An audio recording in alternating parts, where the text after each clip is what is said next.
In an interview with Washington Post magazine, House Speaker Nancy Pelosi said, quote, "Impeachment is so divisive to the country that unless there's something so compelling and overwhelming and bipartisan, I don't think we should go down that path because it divides the country, and he's just not worth it."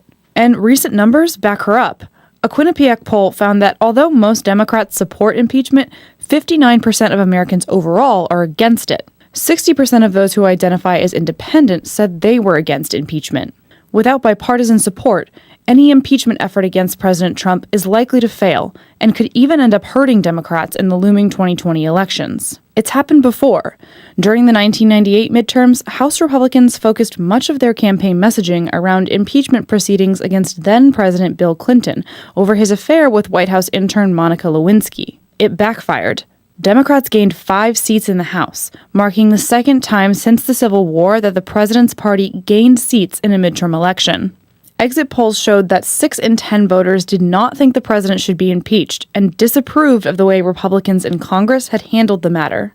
Even independent counsel Kenneth Starr, whose report on Clinton became the basis for the House impeachment vote, said in a recent interview that, quote, "the better call would have been a resolution of censure." Still, some House Democrats are pushing for Trump's removal.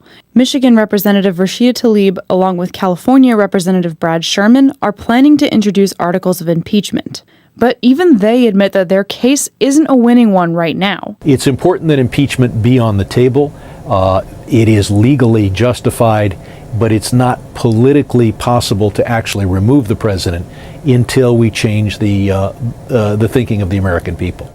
Even if Democrats did pass articles of impeachment in the House, Trump would only need to hold 34 out of 53 GOP senators to avoid a conviction.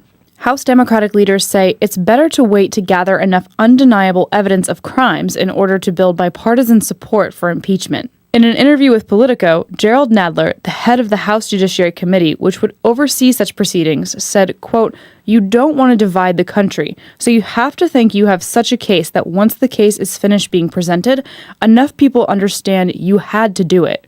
Many say that evidence could come in special counsel Robert Mueller's imminent report on possible ties between the Trump campaign and Russia.